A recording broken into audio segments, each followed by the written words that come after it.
Hello दोस्तों, मेरा नाम है हिमांशु सिंह। आज मैं आप लोगों के लिए कुछ इंपॉर्टेंट क्वेश्चन इंटरनेशनल ट्रेड के ट्रेड सब्जेक्ट से लेके आया हूँ। लगभग 10-12 क्वेश्चन हैं बच्चों, या 14-15 होंगे। चलिए आइए देखते हैं कुछ इंपॉर्टेंट क्वेश्चंस के बारे में जो कि एग्ज़ाम में एक्सपेक्टेड है और मोस्ट इंपॉर्टेंट हैं। इनको आप ज़रूर पढ़ के जाइएगा अपने इंटरनेशनल ट्रेड के एग्ज़ाम में। सबसे पहला क्वेश्चन आता है कि what is the custom duty and types of custom duty, explain with the role of custom duty in international trade. Question ये है, आपने देखा कि what is the custom duty and types of custom duty, explain the role of custom duty in international trade. अब question आता है कि sir ये कस्टम ड्यूटी क्या होता है, कस्टम ड्यूटी कितने टाइप्स का होता है और कस्टम ड्यूटी का रोल क्या इंटरनेशनल ट्रेड में। यही आपको वहाँ पे लिखना है, क्योंकि आपने इसको लेकर के जो पढ़ाई की है, जितना भी करी है उतना आप पूरा एक्सपीरियंस के साथ, अपने नॉलेज के साथ लिख दीजिएगा। अभी बहुत टाइम है इस एग्ज़ाम में, तो आप अच्छे से इसको तैयार कर सकते हैं। दूसरा क्वेश्चन बनता है what do you mean by special economic zone. दूसरा क्वेश्चन बनता है कि what do you mean by special economic zone and also explain the measures for promoting foreign investment into and from India.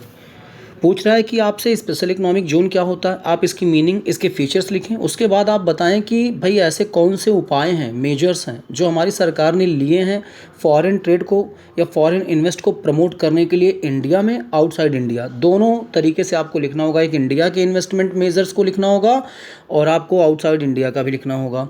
इसके बाद तीसरा जो क्वेश्चन बनता है वो क्या बन सकता है, what do you mean bye devaluation of currencies. Currency का अवमूल्यन क्या होता है and differentiate between devaluation and depreciation of currencies. तो कुछ बच्चे क्या करेंगे, डायरेक्ट डिवैल्यूएशन की मीनिंग लिख के डिफरेंस निकाल देंगे, यही गलती हो जाएगी।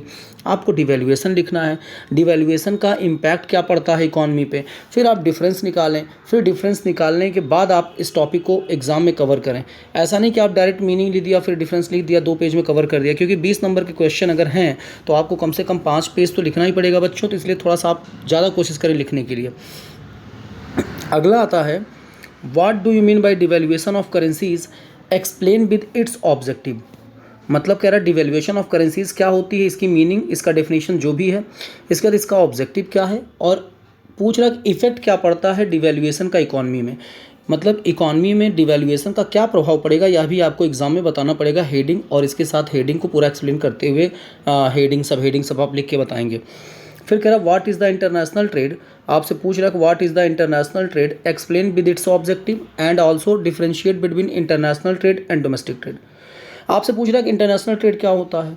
आपको इंटरनेशनल ट्रेड की मीनिंग के साथ साथ अगर डेफिनेशन है तो ठीक है, नहीं तो इसके फीचर्स, इसका ऑब्जेक्टिव लिखना, इसके साथ साथ आप जो है फिर डिफरेंस निकाल देना international trade and domestic trade के बीच में। अब आता है अगला टॉपिक जो आपको समझना चाहिए कि अगला टॉपिक क्या हो सकता है, what do you mean bye international trade, also explain the strategies of international trade in brief. मतलब आपसे पूछेगा एग्जाम में कि इंटरनेशनल ट्रेड क्या है, तो मीनिंग, फीचर्स जरूर लिखना। इसके बाद आप लोग बेटा स्ट्रेटजीज ऑफ इंटरनेशनल ट्रेड भी बताना एग्जाम में, हेडिंग और डिफरेंस के साथ, सॉरी हेडिंग और उसके कंटेंट के साथ, सॉरी डिफरेंस गलती से। इसके बाद कह रहा है कि what do you mean bye anti dumping duties, also explain the determination of normal value and export price in anti-dumping duties। क्या कह रहा है, what do you mean by anti-dumping duties, also explain the determination of normal value and export price in anti-dumping duties। ध्यान देना, question का answer देने के पहले क्वेश्चन को 2 से 3 बार पढ़ना, देखना कि वो क्या क्या चीज़ें मांग रहा है। बोल रहा है कि एंटी डंपिंग के बारे में बताइए, फिर साथ ही साथ वो पूछ रहा है कि एंटी डंपिंग जब डिसाइड की जाती है ड्यूटीज़ को, तो उस समय नॉर्मल वैल्यू एक्सपोर्ट वैल्यू को देखा जाता है। तो इसको कैसे डिटरमिन करते हैं नॉर्मल वैल्यू एक्सपोर्ट वैल्यू को, या डिटर्मिनेशन का तरीका पूछ रहा है। तो बेटा इसको आप अपने हिसाब से एग्जाम में लिखना, पहले मीनिंग, फिर फीचर्स, फिर डिटर्मिनेशन ऑफ नॉर्मल वैल्यू, फिर export value in anti dumping duties, ये सारी बातें लिखना बराबर से प्रॉपर हेडिंग वाइज। फिर अगला टॉपिक आता है what do you mean by, अगला टॉपिक आता है कि what do you mean by anti dumping duties and also discuss the institutional agreement and procedure in India. पूछ रहा है कि एंटी डंपिंग ड्यूटीज़ क्या होती है, चलो ठीक है, मीनिंग लिखा आपने। उसके बाद कह रहा है कि डिस्कस करिए, बताइए कि ऐसे इंस्टीट्यूशनल एग्रीमेंट, जैसे WTO के साथ एंटी डंपिंग का क्या एग्रीमेंट हुआ, अन्य देशों के साथ क्या एग्रीमेंट हुआ, और इंडिया में एंटी डंपिंग लगाने का क्या प्रोसीजर है। आपको याद होगा हमने बताया था अपनी क्लास में कि एंटी डंपिंग लगाने का प्रोसीजर क्या है। पहले जिन इंडस्ट्रीज़ को नुकसान होता है वो एप्लीकेशन फाइल करती हैं, फिर ये जो है मिनिस्ट्री ऑफ कॉमर्स को जाता है, उसके बाद फाइनेंस जो है डिसीजन लेता है। तो हमने सारी चीज़ें आपको बताई थी कि एंटी डंपिंग कैसे लगाई जाएगी, आप इसको जरूर पढ़ के जाइएगा। फिर कह रहा है काउंटर वेलिंग ड्यूटीज़ क्या होता है। काउंटर वेलिंग मेनली सब्सिडीज से रिलेटेड होता है, यह बात आपको पता है। और फिर काउंटर वेलिंग ड्यूटीज़ क्या होती है, इसकी मीनिंग, और फिर एक्सप्लेन विद WTO प्रोविजंस, मतलब काउंटर वेलिंग को ले करके WTO में क्या प्रोविज़न बनाए गए हैं। और साथ ही साथ डिफरेंस करिए between subsidies and dumping, subsidy और डंपिंग के बीच में आपको डिफरेंस निकालना है। यह भी आपको नोट्स में बताया गया है, या आप अपनी किताब से इसको देख सकते हैं, अच्छे से समझ सकते हैं। फिर अगला टॉपिक जो आ रहा है, अगला टॉपिक आ रहा है कि what do you mean by, अगला टॉपिक आ रहा है कि what do you mean by subsidies. Subsidy क्या होती है बच्चों, हमने बताया था कि सब्सिडी क्या होती है कि जब कोई गवर्नमेंट अपने एक्सपोर्ट को बढ़ाना चाहती है तो अपने एक्सपोर्टर को ज़्यादातर वो डिस्काउंटेड प्राइस पर, या रॉ मटेरियल हो गया, लेबर हो गया, इलेक्ट्रॉनिक हो गया, मशीन हो गई, टेक्नोलॉजी हो गई, इनके लिए वो सब्सिडी देती है जिससे माल सस्ता बनता है। तो इसका नुकसान होता है, इसके चलते काउंटर वेलिंग लगती है, एटसेट्रा, मैंने पढ़ा दिया क्लास में। फिर आपको इसके साथ साथ कैटेगरीज बताना है कि सब्सिडी की कितने कैटेगरीज होती हैं। आपको याद होगा ग्रीन, ब्लू, मैंने बताया था ना, येलो। तो ये सारी चीज़ें बेटा आपको एग्ज़ाम में अच्छे से लिख के आना है। फिर अगला आता है कि what do you mean by countervailing duties and how it is different from anti dumping duties. ये आप समझ गए कि मतलब काउंटर वेलिंग ड्यूटीज़ क्या होती है, डिफरेंस बताइए एंटी डंपिंग काउंटर वेलिंग के बीच में।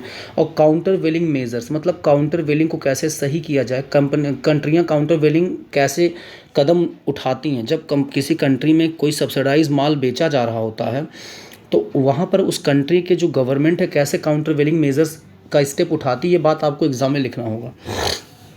इसके बाद अगला जो टॉपिक आता है, what do you mean by exchange control. आपसे पूछा जा रहा है एक्सचेंज कंट्रोल क्या है। एक्सचेंज कंट्रोल की मीनिंग आपको याद होगा कि जो फॉरेन करेंसी एक्सचेंज होती है, जिस रेट पर डे डिसाइड होता है, ये बात आपको बताया था। और कौन सी टेक्निक है एक्सचेंज को कंट्रोल करने की, मतलब हमारे जो विश्व में एक्सचेंज होता है फॉरेन करेंसीज़ का किस रेट पर, उसको कंट्रोल करती हैं सरकारें।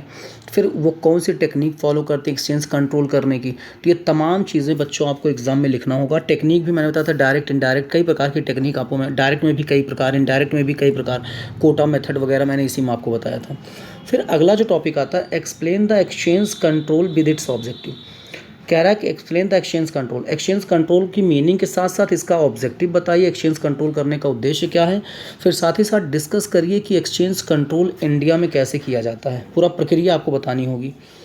अगर मान लीजिए क्वेश्चन आता है अगला कि what do you mean bye foreign exchange market. Foreign exchange market क्या है और आप इसे ब्रीफ में बताइए। इसके साथ साथ आप बताइए spot market and forward market क्या होता है। मतलब आपने मार्केट ऑपरेशन पढ़ा था जिसमें आपको spot market, forward market, future market, contract market, तमाम जैसी चीज़ों को हमने बताया था। यह चीज़ ज़रूर आप ध्यान दीजिए। अगर आपके पास नोट्स नहीं हैं तो आप अपनी बुक को देखें, या किसी भी यूनिवर्सिटी के बच्चों के एग्ज़ाम में अगर ऐसे क्वेश्चन आते हैं तो ये बहुत अच्छे क्वेश्चन हैं। और ये क्वेश्चन संभवतः ऑल ओवर इंडिया में जितने भी इंटरनेशनल ट्रेड का सिलेबस है सब में यह क्वेश्चन कवर होता है। आगे देखते हैं कि पूछा जा सकता है कि WTO क्या है, जो कि आप बचपन से पढ़ते आ रहे हैं। WTO क्या है, what do you mean by WTO and what is the objective and functions of WTO। WTO क्या है, WTO का ऑब्जेक्टिव्स और फंक्शन बताइएगा। लेकिन याद रखना मीनिंग में आप पहले ब्रिटेन वुड कॉन्फ्रेंस वगैरह की बात करते हुए तब WTO तक आइएगा, गैट से होते हुए WTO तक आइएगा, फिर उसके मीनिंग में फिर उद्देश्य अलग से बताइएगा, ऑब्जेक्टिव्स फिर फंक्शंस को अलग से बताइएगा, पॉइंट वाइज और एक्सप्लेन कर दीजिएगा। फिर आता what do you mean by WTO, मतलब वही मीनिंग का इतिहास के साथ मीनिंग। और फिर डिफरेंस WTO और गैट में पूछ रहा है अगर तो बता दीजिएगा। कह रहा है कि what do you mean by WTO and what is the difference between WTO and GATT and also explain the functions and principles of WTO। मतलब क्वेश्चन बड़ा है, 20 नंबर में इंपॉर्टेंट क्वेश्चन है। आप इसे WTO की मीनिंग पूछेगा, फिर डिफरेंस पूछ रहा WTO और गैट के पहले, WTO के पहले गैट चलता था, यह बात आपको पता है। और इसके साथ साथ पूछ रहा है कि WTO का फंक्शन और प्रिंसिपल क्या है, यह बताइए।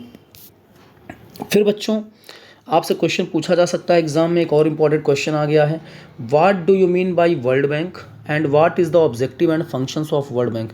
वर्ल्ड बैंक भी ब्रेटन वुड कॉन्फ्रेंस का हिस्सा था। IBRD जिसको कहते हैं आजकल, IBRD और IDA मिल के चलते हैं वर्ल्ड बैंक में, आपने ये बात पढ़ा होगा।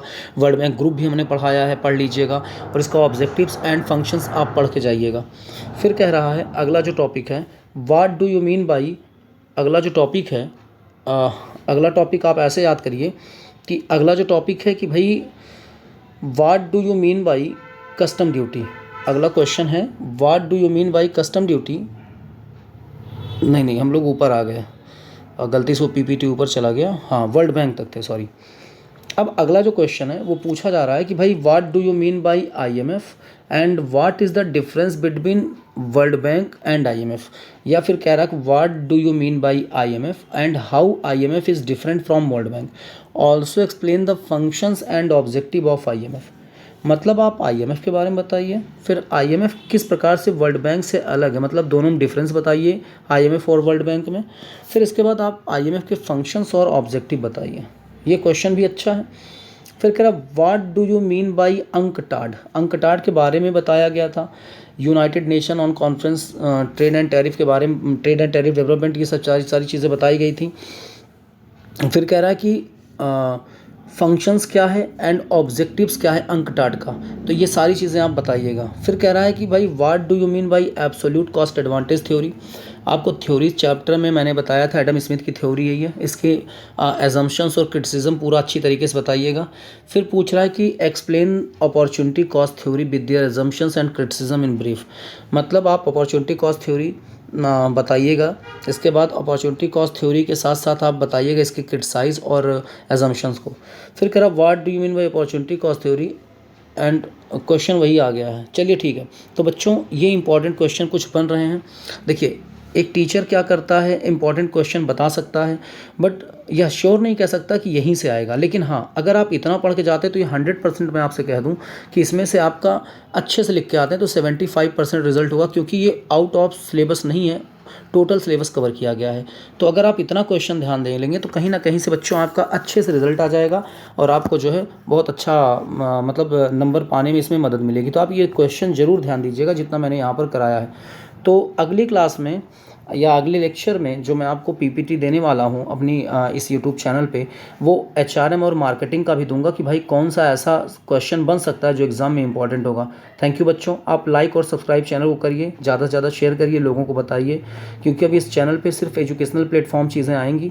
एजुकेशनल प्लेटफॉर्म है ये बेटा, यहाँ पर सारी चीज़ें एजुकेशन से ही रिलेटेड आएंगी, इसके अलावा कोई चीज़ इस पर नहीं होंगी।